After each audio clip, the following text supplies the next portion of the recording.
오늘은 우리가 너무나 잘 알고 있는 말씀을 가지고 하나님의 은혜를 좀 함께 나눠보고자 하는데요. 오늘 한 번쯤은 다 들어보셨을 법한 말씀인 것 같습니다. 과부의 두렙돈 이야기, 헌금을 드린 과부의 이야기를 좀 살펴보겠습니다. 우리가 너무나 잘 아는 말씀인데 사실 그 배경은 얼마나 아시는지 모르겠습니다. 당시에 오늘 본문에 나오는 이 이야기가 전해지고 있던 그 당시에는 예루살렘 성전에 봉헌함이 13개나 있었다고 합니다. 그리고 과부가 헌금을 할 수 있었던 것으로 볼 때 이 헌금함은 이방인의 뜰에 있었던 것으로 생각됩니다.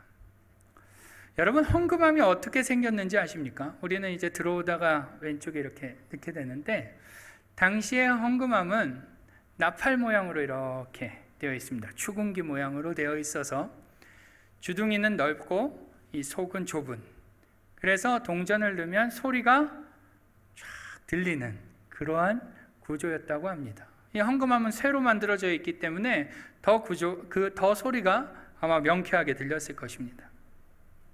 그런데 심지어 일부 학자들은요, 그 헌금함 옆에 사람이 있어서 돈을 낼 때마다 얼마요? 라고 말하는 사람이 있었다라고도 하는 학자가 있습니다. 요즘 상식으로는 오늘 본문의 배경은, 이 과부가 헌금하던 배경은 헌금하기가 너무나 부담스러운 구조였다라는 것이죠. 그런데 어찌됐건 이러한 배경 속에서 오늘 본문이 시작되고 있는데요, 오늘 우리가 누가복음을 읽었는데 병행구절인 마가복음에서는 이렇게 말씀이 시작하고 있습니다. 마가복음 12장 41절 말씀을 보시면 우리 같이 한번 읽어보죠. 시작. 예수께서 헌금함을 대하여 앉으사 무리가 어떻게 헌금함에 돈 넣는가를 보실세. 아멘. 네, 누가복음에는 예수님의 행동이 생략되어 있습니다. 그런데 이 병행구절인 마가복음에서는 예수님께서 헌금함에 헌금을 넣는 사람들을 보시려고 자리를 잡고 앉으셨다라고 말씀합니다. 심지어 여기서 보다라는 단어는요, 그냥 호기심에 보는 게 아니라요, 자세히 조사하듯이 수색하듯이 보는 것을 의미합니다. 즉, 예수님께서 사람들이 헌금함에 넣는 것을 조사하듯이 수색하듯이 자세히 보기 위해 헌금함 곁에 앉으셨다라는 것입니다. 그리고 얼마가 지났을까요? 과부가 두렙돈의 헌금을 딱 했을 때 예수님께서는 그것을 보시고 말씀을 시작하셨다라는 거죠. 자, 오늘 우리 3절을 보시면 어떠한 말씀을 하시는지 한번 같이 보도록 하겠습니다. 시작. 이르시되 내가 참으로 너희에게 말하노니 이 가난한 과부가 다른 모든 사람보다 많이 넣었도다. 아멘. 여러분, 과부가 얼마를 넣었길래 예수님께서 다른 사람보다 많이 넣었도다 라고 말씀하십니까? 얼마를 넣었죠? 아시는 거잖아요. 말씀해 보시죠. 얼마 넣었습니까? 맞습니다. 두렙돈을 넣었습니다. 여러분, 이 두렙돈이라는 돈, 요즘으로 따지면, 아니 당시의 기준으로도 이 두렙돈은 얼마나 되는 돈인지 아십니까? 학자마다 조금 차이가 있는데요, 이 두렙돈은 15분 동안 일한 보수라고 합니다. 15일치도 아니고 15시간도 아니고 15분 정도 일하고 받을 수 있는 보수가 이 두렙돈이라는 것이죠. 굳이 따지지 않아도 매우 적은 헌금을 이 과부가 했다라는 것입니다. 그리고 심지어 이 과부가 낸 그 동전은 당시에 유대인들이 쓰던 동전 중에 가장 낮은 단위의 동전이어서 그 동전을 뭐라고 불렀냐면 과부의 돈이라고도 불렀다고 합니다. 즉, 이 과부가 헌금함에 넣은 그 두렙돈은 매우 적디적은 금액이었다라는 것이죠. 그런데 이렇게 적은 돈을 헌금함에 넣는 그녀를 보시면 오늘 예수님께서 뭐라고 말씀하신다는 겁니까? 그가 많이 넣었다라는 것입니다. 우리 3절 4절 말씀을 한번 읽어보겠습니다. 시작. 이르시되 내가 참으로 너희에게 말하노니 이 가난한 과부가 다른 모든 사람보다 많이 넣었도다. 저들은 풍족한 중에서 헌금을 넣었거니와 이 과부는 가난한 중에서 자기가 가지고 있는 생활비 전부를 넣었느니라 하시니라. 아멘. 여러분, 이상하지 않습니까? 예수님께서 뭐라고 하십니까? 많이 넣었도다 라고 얘기하신다는 것입니다. 이 과부가 정성을 다해서 넣었도다, 열심히 넣었도다, 마음을 다해서 넣었도다, 힘을 다해서 넣었도다 라고 말씀하시지 않고 뭐라고요? 많이 넣었도다. 심지어 그 많은 정도가 어느 정도냐면 다른 사람보다 많이 넣었도다 라고 말씀하신다는 것입니다. 이해가 되시나요? 저만 이해가 안 되나요? 이 말씀이? 사실 이 예수님의 말씀은 이해하기 쉽지 않습니다. 여러분은 이 예수님의 말씀, 많이 넣었도다 라는 이 과부의 헌금을 보시면서 많이 넣었도다 라고 말씀하시는 이 말씀이 어떤 의미로 들리십니까? 아마 대부분 여기 계신 분들은 이러한 의미로 들리실 것 같습니다.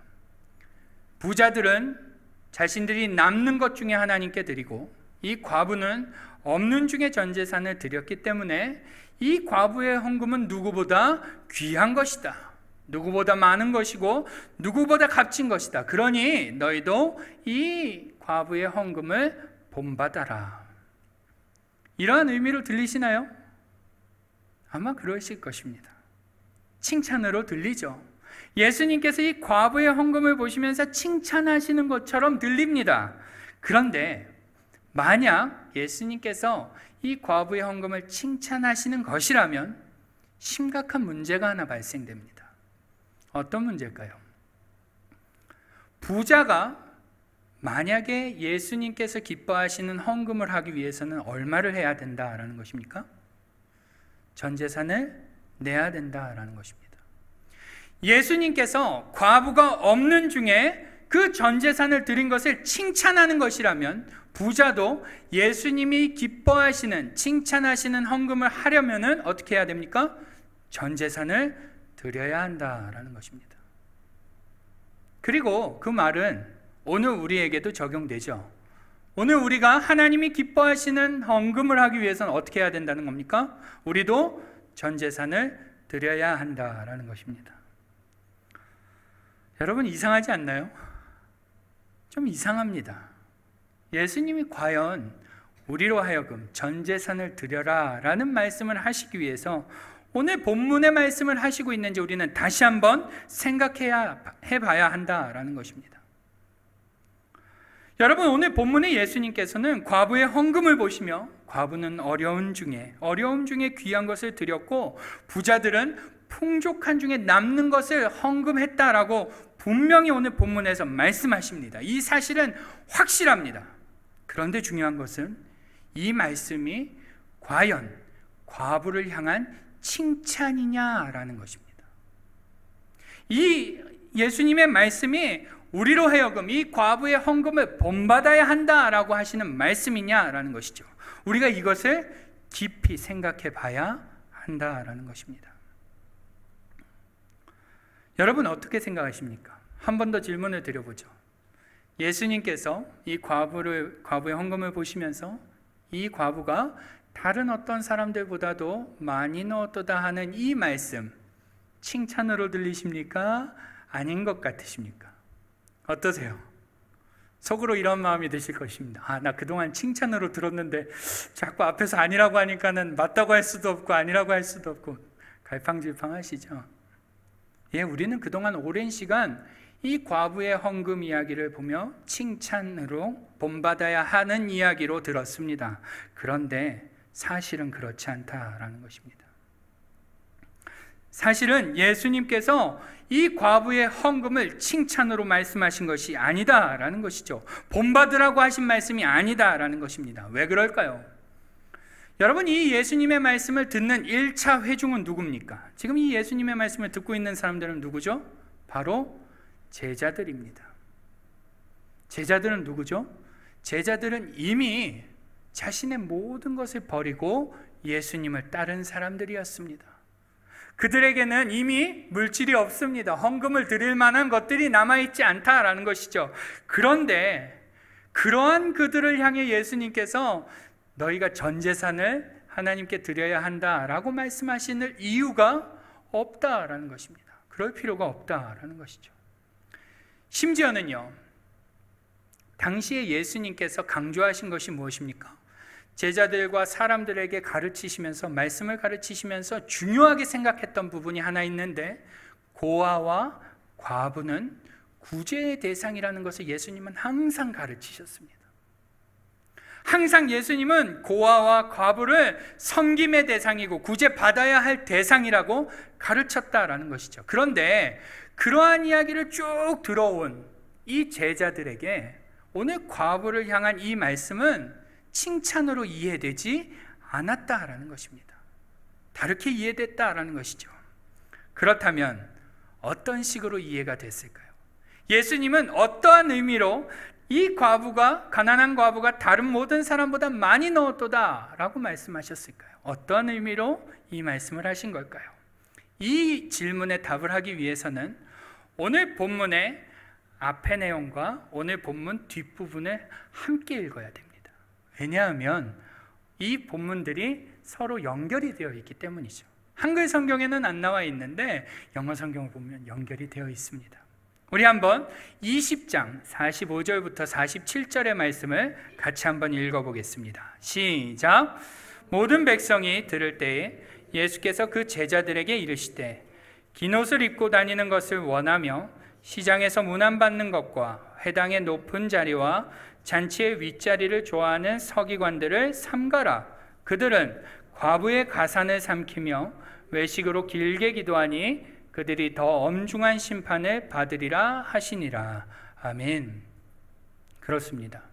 예수님께서는 회당에서 높은 자리에 앉고 긴 옷을 입고 다니는 종교 지도자들, 서기관들을 조심하라 라고 경고하시면서 무슨 얘기를 하십니까? 그들은 어떠한 사람이다? 과부의 가산을 삼키는 자들이다 라고 말씀하십니다. 자, 이제 오늘 본문 5절과 6절 말씀도 한번 읽어볼까요? 시작. 어떤 사람들이 성전을 가리켜 그 아름다운 돌과 헌물로 꾸민 것을 말하며 예수께서 이르시되 너희 보는 이것들이 날이 이르면 돌 하나도 돌 위에 남지 않고 다 무너뜨려지리라. 아멘. 그렇습니다. 아름다운 돌과 헌물로 꾸며진 성전이 모두 다 무너질 것이다 라는 말씀을 하십니다. 과부가 두렙돈을 드리는 이 헌금 이야기 앞에는 외식하는 자들을 조심하라. 그들은 과부의 가산을 삼키는 자들이라는 말씀을 하시고 이 이야기 뒤에는 성전이 무너질 것이다 라는 이야기를 하신다는 것입니다. 전혀 상관이 없는, 연결이 안 되는 이야기 같죠. 그런데 이것을 하나로 묶어서 읽어보면 이러한 내용이 됩니다. 예수님께서 겉으로만 거룩한 척하며 외식하는 종교 지도자들을 조심하라. 그들이 얼마나 타락했는지 조심해라 라고 말씀하시면서 실제적인 예를 보여주시는 것입니다. 실제적인 예가 무엇입니까? 바로 과부가 전 재산을 헌금을 드리는 이 사건입니다. 그들은 얼마나 타락했는지 과부를 구제하고 섬겨야 되는데 헌금이라는 명목으로 그 과부의 두렙돈마저도 착취해가는 사람들이다라는 것입니다. 종교 지도자들, 당시의 성전은 그만큼 타락했다. 과부가 구제를 받아야 하는 사람인데 그들은 그것에 관심이 없다라는 것을 실제적으로 과부의 두렙돈 헌금 이야기를 꺼내시면서 보여주시는 것입니다. 그리고는 뭐라고 하십니까? 그들이 그렇게 해서 착취한 돈으로 교회를, 성전을 아무리 아름답게 세워도 내가 어떻게 하겠다? 그 성전은 무너뜨리겠다라고 경고하신다는 것입니다. 이해가 되시나요? 네. 지금 이 예수님께서의 이 과부의 헌금 이야기는 과부의 헌금을 닮아라, 그들을 이 여인의 헌금을 본받아라 라고 말씀하시는, 칭찬하시는 말씀이 아니라 당시의 종교 지도자들이 얼마나 타락했는지 잘 보여주고 있는 실제적인 예라는 것입니다. 여러분, 오늘 본문을 기록한 누가도요, 이러한 예수님의 의중을 잘 담기 위해서 본문에 잘 표현해 두었는데 애석하게도 우리 한글 성경에는 잘 표현되어 있지 않습니다. 여러분, 21장 4절을 보시면 우리 과부를 수식하는 표현이 있습니다. 과부는 어떠한 과부라고 나옵니까? 21장 한번 보세요. 뭐라고 나오죠? 어떠한 과부입니까? 가난한 과부라고 나옵니다. 네, 이 4절에 가난한 과부라는 이 가난한이라는 뜻은요, 헬라어로 보면 휘스테레시스라는 단어입니다. 이 단어는 부족한, 결핍 이라는 뜻입니다. 그런데 3절에도 이 과부를 수식하는 단어가 또 나옵니다. 어떠한 단어죠? 동일하게 가난한이라는 단어가 나오죠. 재미있는 것은 이 4절에 휘스테레시스라는 단어를 3절에선 쓰지 않는다는 것입니다. 3절에서 쓴 가난한이라는 단어는 푸토코스라는 단어를 씁니다. 이것은 무슨 뜻이냐? 완전히 빈곤한, 절대적으로 가난한, 도저히 도움이 없이는 살 수 없는 지경에 이를 정도의 가난함, 절대적인 빈곤의 상태를 말하는 것입니다. 즉, 누가는 지금 이 과부가 헌금을 드리기 전에는 좀 부족한 상태였고 결핍의 상태였는데 그 두 렙돈 전 재산을 헌금함에 넣고 나자 어떻게 됐다는 것입니까? 완전히 빈곤한 상태가 됐다라는 것입니다. 절대적인 빈곤의 상태가 되었다라는 것이죠. 그만큼 종교 지도자들이 이 과부를 생각하지 않고 있다. 그들이 그저 율법이라는 명목으로 헌금을 착취하는 것에만 관심이 있는 썩어 빠진 사람들이었다라는 것을 오늘 누가는 본문에 잘 기록하고 있다는 것입니다. 즉, 오늘 우리가 읽은 이 말씀을 한마디로 표현한다면 예수님께서 두 렙돈을 드린 과부를 칭찬하는 말씀이 아니라, 본받으라고 하시는 말씀이 아니라 그 사건을 통해서 당시 종교 지도자들과 예루살렘 성전이 얼마나 타락했는지를 잘 보여주고 있는 말씀이다라고 할 수 있다는 것입니다. 여러분, 제가 지금 이 두 렙돈을 드린 과부의 이야기를 간략하게 설명을 드렸는데 여러분은 이 말씀을 들으시면서 어떠한 생각이 좀 드셨습니까? 무슨 교훈을 얻으셨나요? 저는 오늘 본문을 통해 우리가 깨닫고 적용해야 할 교훈을 두 가지 정도로 말씀을 드려보고자 합니다. 여러분, 먼저 첫 번째로 교회는 반드시 힘들어하고 아파하는 사람, 연약한 영혼에게 관심을 가져야지만 존재의 가치가 있다라는 것입니다. 뭐라고요?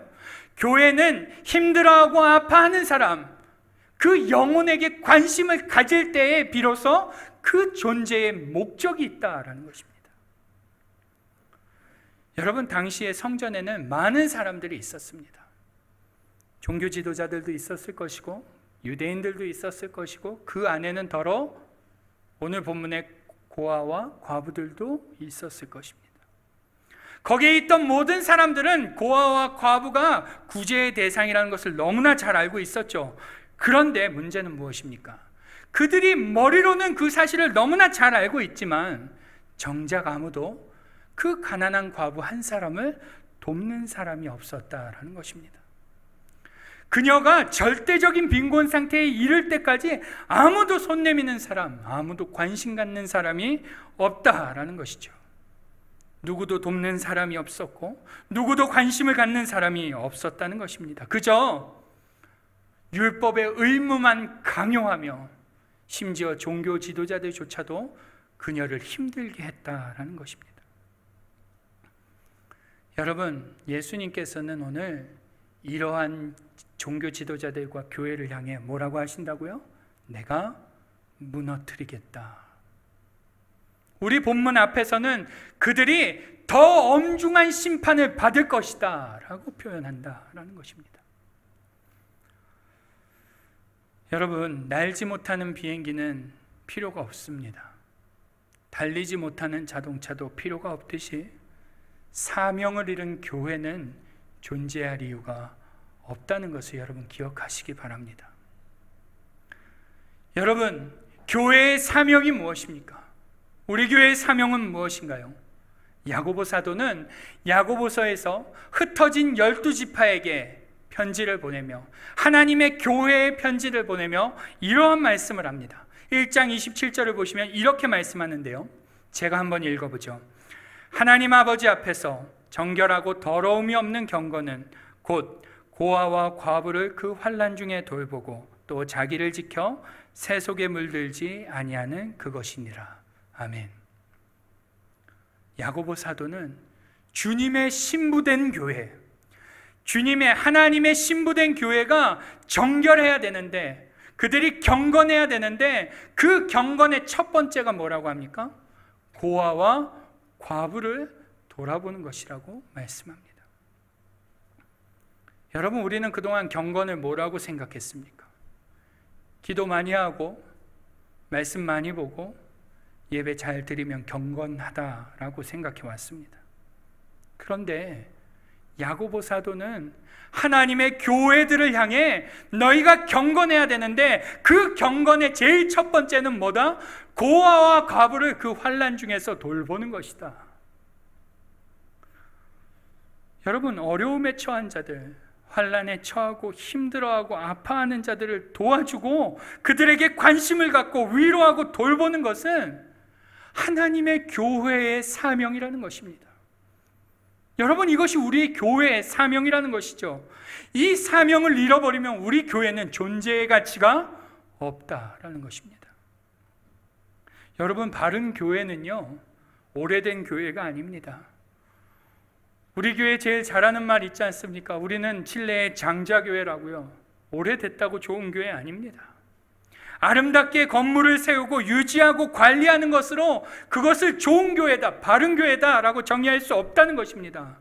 교회가 바른 교회이기 위해서는 아파하는 사람, 힘들어하는 사람, 어려움에 처하고 곤란 중에 있는 그들에게 관심을 갖고 도움을 줄 수 있는 교회일 때 비로소 그것을 바른 교회다라고 말할 수 있다는 것입니다. 여러분, 우리 교회는 그러한 교회가 되어야 할 줄 믿습니다. 우리 교회는 어려움에 처한 사람을 모른 척하지 않는 교회가 되어야 합니다.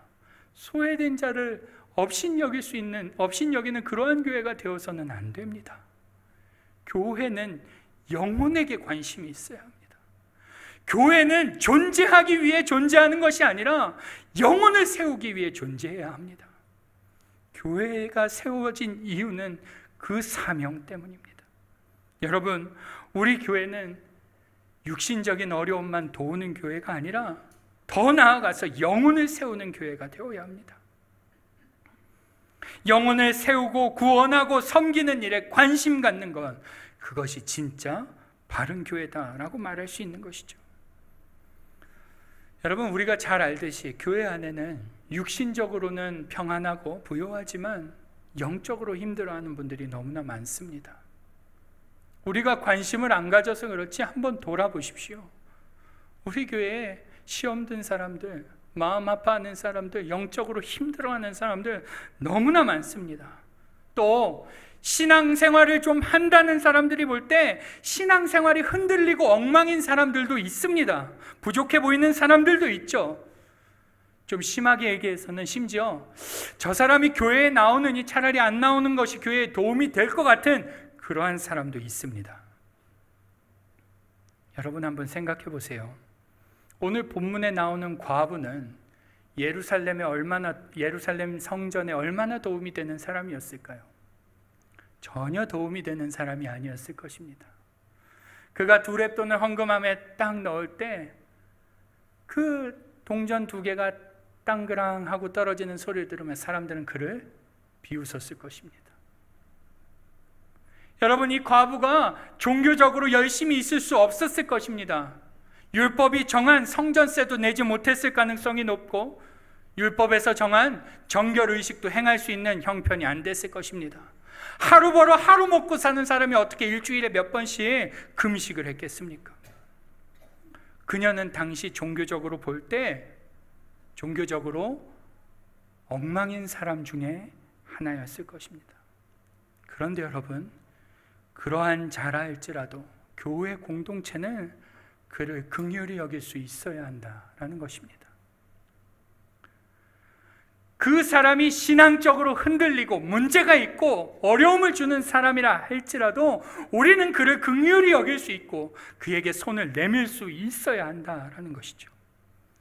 신앙적인 어려움에 처한 사람, 신앙적인 문제가 있고 힘들어하고 때론 교회의 도움이 안 되는 것 같고 차라리 없어도 될 것 같은 그런 사람도 교회는 그들의 영혼에게 관심을 갖고 세우기 위해 노력해야 한다라는 것입니다. 여러분, 저의 부끄러운 이야기를 좀 드려보겠습니다. 저는 그동안 사역을 하면서 청소년들, 청년들, 어린아이들, 장년들을 목회하면서 아주 못된 모습이 하나 있습니다. 그것은 바로 모범적이지 못하고 신앙적이지 못한 사람들을 제껴두는 버릇이 있습니다. 열심히 하는 사람, 잘하는 사람, 순종 잘하고 헌신 잘하고 투덜거리지 않는 사람들은 선호하고 그렇지 못한 사람들을 보면서는 한 자락 깔고 보는 아주 못된 모습이 있습니다. 여러분은 어떠십니까? 여러분, 오늘 우리는 영혼에 관심 있는 교회가 되어야 합니다. 사람에게 관심이 있고 교회된 그들을 세우는 성도가 되어야 합니다. 여러분, 교회는 건물이 아닙니다. 교회는 사람입니다. 여러분, 이 아름다운 건물에 사람이 없다라고 생각해 보십시오. 그 건물을 교회라고 부르지 않습니다. 그런데 우리는 건물이 없다 할지라도 사람이 모여 있으면 그것을 교회라고 부릅니다. 여러분, 한번 주위를 보십시오. 우리 교회 150명, 200명 되었다고 하지 않습니까? 그랬던 적이 있다고 말하지 않습니까? 그분들 다 어디 갔습니까? 나갈 만한 분들 나간 것입니까? 나가도 되는 분들 나간 것입니까? 그래서 가슴 아파하지 않고 안타까워하지 않는 것입니까? 여러분, 이것은 누구 하나의 책임이 아닙니다. 어느 목사의 책임도 아닙니다. 여러분, 오늘 우리가 주위 사람들에게 관심이 없고 오늘 우리가 다른 영혼에게 관심이 없어서 생긴 일입니다. 우리가 한 영혼을 귀하게 생각하지 않고 우리가 한 영혼을 천하보다 귀하게 여기지 않았기 때문에 오늘 우리의 상황이 이렇게 된 것입니다. 여러분, 말끔하게 있고 예배만 나오면 된다는 생각을 버리시기 바랍니다. 교회는 한 사람에게 관심이 있어야 합니다. 성도는 한 영혼이 세워지는데 관심이 있어야 합니다.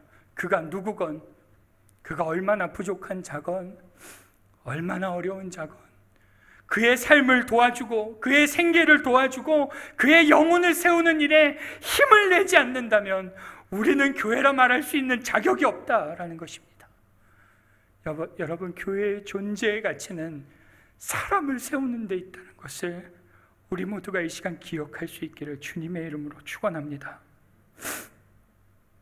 여러분, 또 이 과부가 두렙돈을 헌금함에 넣으면서 우리가 하는 행동을 보며 우리가 깨달을 수 있는 교훈이 하나 더 있습니다. 앞서 말씀드린 대로 예수님께서 이 말씀을 하신 데에는 우리로 하여금 그러한 헌금을 본받아라 하라고 말씀하신 것은 아닙니다. 그러나 우리는 적어도 이 가난한 과부가 드린 이 두렙돈의 헌금을 보면서 교훈을 얻을 수 있어야 한다는 것이죠. 여러분, 이 과부는 두렙돈을 헌금하며 이 두렙돈이라는 작은 돈을 헌금함에 넣으면서 각오해야 할 것이 있었습니다. 그것이 무엇이었을까요? 바로 헌금을 드리고 나면, 헌금함에 동전이 떨어지고 나면 그때서부터 먹고 사는 문제에서 자유롭지 못하다라는 것을 그녀는 각오해야 했습니다. 무슨 말이냐? 앞에서도 말씀드렸지만 상대적인 빈곤 상태에서 헌금을 드리는 순간 그는 가난한 상태가 된다는 것을 이 과부는 미리 알고 있었다라는 것입니다. 그는 헌금을 드리고 나면 곧 나가 먹을 것을 찾아야 했고 먹고 살 길을 찾아야 하는 처지가 됐습니다. 이 사실을 분명히 알고 있었죠. 그런데 그녀가 그럼에도 불구하고 자신의 전 재산인 2렙돈을 드릴 수 있었던 것은 바로 헌금을 하는 것이, 하나님께 드리는 것이 자기가 먹고 사는 문제보다 중요하다라고 생각했기 때문이라는 것입니다.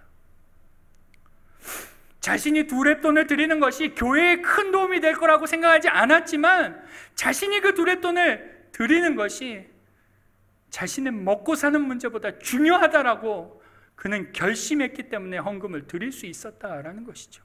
심지어 자신이 그 2렙돈을 드리며 하나님이 나의 삶을 책임져 주실 것이라는 믿음이 있었기 때문에 이 여인은 하나님께 드릴 수 있었다라는 것입니다. 여러분, 우리는 이 과부의 모습을 보면서 우리도 이러한 믿음을 갖기를 도전받아야 합니다. 여러분, 우리도 이러한 믿음이 있어야 합니다. 사실 우리는 날마다 우리의 사업장의 문제들, 내 자식 가르치고 먹이고 키우는 문제들, 내가 먹고 사는 문제 때문에 날마다 거기에 매여서 자유롭지 못하지 않습니까? 그런데 오늘 우리는 본문의 2렙돈을 드리는 과부의 모습을 보면서 우리는 이 상황에서 한 단계 더 올라가야 한다는 것입니다. 오늘 본문의 과부는 자신이 2렙돈을 헌금한 후에 본인이 먹고 사는 문제가 해결되지 않는다 할지라도 그녀는 그 위험을 감수하면서 헌금함에 2렙돈을 넣은 것입니다. 여러분, 오늘 우리가 주님을 위해 조금 더 헌신한다고 먹고 사는데 문제가 생기고 위험해지는 분들이 여기 계십니까? 여러분, 우리 중에 하나님께 내 시간을 조금 더 드리고 내 물질을 드리고 내 에너지를 드린다고 여러분의 삶이 위태로워지는 분이 여기 있느냐라는 것입니다. 없지 않습니까? 그런데 왜 과부보다 못하게 드리고 있습니까? 왜 과부보다 머뭇거리고 있고 왜 과부보다 생각이 많아지고 왜 과부보다 주저앉고 계시냐라는 것입니다. 여러분, 성경을 본다라는 것은, 말씀을 듣는다라는 것은 듣고 끝나는 것이 아니라 저 문을 나가서 살아내야 하는 책임이 우리에게 있다라는 것입니다. 여러분, 오늘 우리는 이 과부의 헌신을 보면서 믿음으로 결단해야 하는 것입니다. 내가 하나님께 조금 더 드린다고 우리의 삶이 위태로워지지 않기 때문에 여러분, 믿음으로 결단하십시오. 도전하십시오. 사랑하는 성도 여러분, 올해가 반 이상이 훌쩍 지났습니다. 2022년 이제 8월이 지나고 9월입니다. 지금까지 여러분은 얼마나 하나님께 드렸습니까? 여러분은 얼마나 하나님께 헌신해 왔으며, 여러분은 얼마나 영혼에게 관심이 있었으며, 여러분 주위의 어려운 사람들에게 얼마나 관심이 있었습니까? 우리가 이 질문에 대답하지 못한다면 오늘 우리는 교회로서 존재의 가치가 없습니다. 우리가 교회이기 위해서, 우리가 교회로서 존재하기 위해서는 오늘 이 일에 우리의 삶의 2렙돈을 드려야 될 줄 믿습니다. 그것이 우리에게 귀한 것이라 할지라도 우리는 믿음으로 결단해야 됩니다. 그리고 드려야 합니다. 우리가 사람 세우는 일에, 영혼 세우는 일에 우리의 2렙돈을 드려야지만 교회가 교회로서 설 수 있습니다. 여러분, 칠레의 장자된 교회로서 우리 교회가 하나님이 기뻐하시는 교회, 존재의 목적을 잃지 않는 교회가 될 수 있기를 주님의 이름으로 축복합니다. 여러분, 오늘 우리 같이 한번 기도하겠습니다. 함께 기도하실 때, 하나님, 오늘 우리가 교회로서의 존재 가치를 지켜낼 수 있게 해주십시오. 우리의 삶의 2렙돈을 주저하지 않고 드릴 수 있게 해주십시오. 그래서 교회로서의 목적, 교회로서의 가치를 지켜내게 해달라고 우리 같이 한번 결단하며 기도하겠습니다. 기도하죠.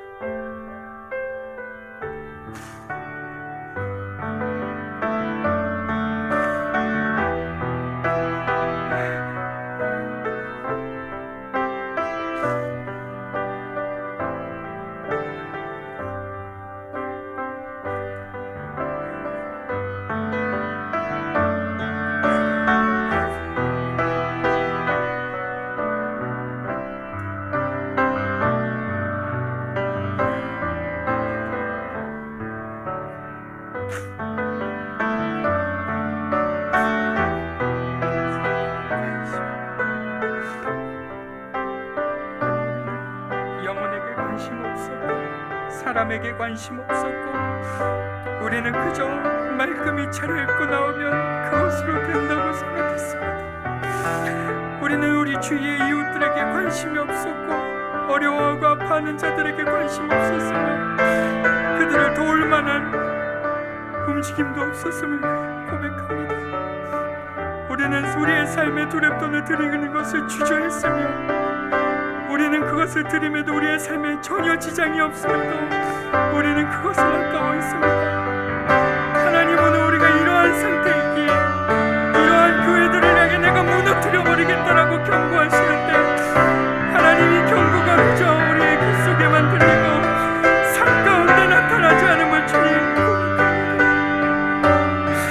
하나님, 우리가 영혼 사랑하는 교회, 영혼 세우는 교회, 한 영혼을 천하보다 귀하게 생각하며 우리의 두렵돈을 드릴 수 있는 교회로 소개하여 주십시오.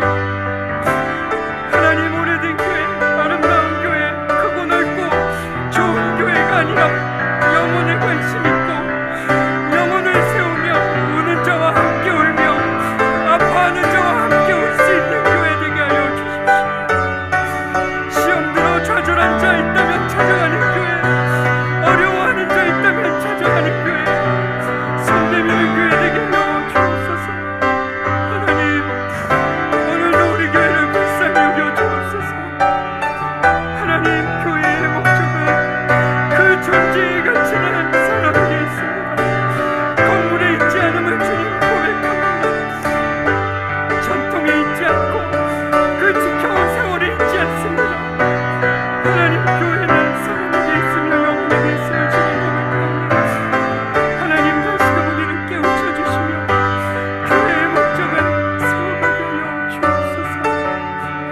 오늘도 이러한 우리를 불쌍히 여겨주시고 하나님, 주옵소서.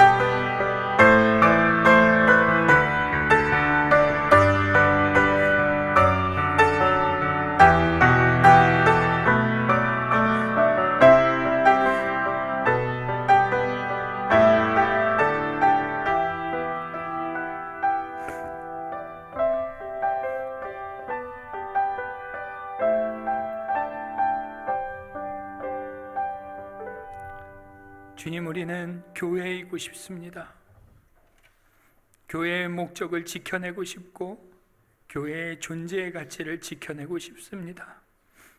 하나님, 오늘 우리가 한 사람에게 관심 있는 교회, 한 영혼을 세우는 일에 우리의 두렵돈을 우리의 두렵돈을 주저하지 않고 드릴 수 있는 교회, 우리의 삶을 던질 수 있는 교회가 되게 하여 주옵소서. 하나님, 우리 칠레연합교회를 주께서 사랑하시오니 이 칠레 땅에 사람 살리는 교회로, 영혼 세우는 교회로, 그 교회의 목적을 이루는 교회로, 마지막 때에 주께서 무너뜨리시는 교회가 아니라 주께서 세워가시는 교회 되게 하여 주옵소서. 오늘도 이 일을 위하여 귀한 결단을 하며 저문을 나갑니다. 우리 사랑하는 성도님들을 붙잡아 주시고 말씀이 머릿속에만 있지 않게 하시며 저들의 삶 가운데서 생생하게 구현되어질 수 있도록 주님 역사하여 주옵소서.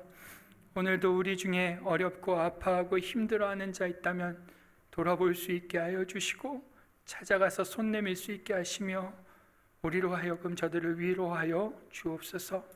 오늘도 교회의 사명을 다하기로 결단하는 우리 사랑하는 교회를 주께서 축복해 주실 줄 믿사오며 우리 주 예수님의 이름으로 기도드립니다. 아멘.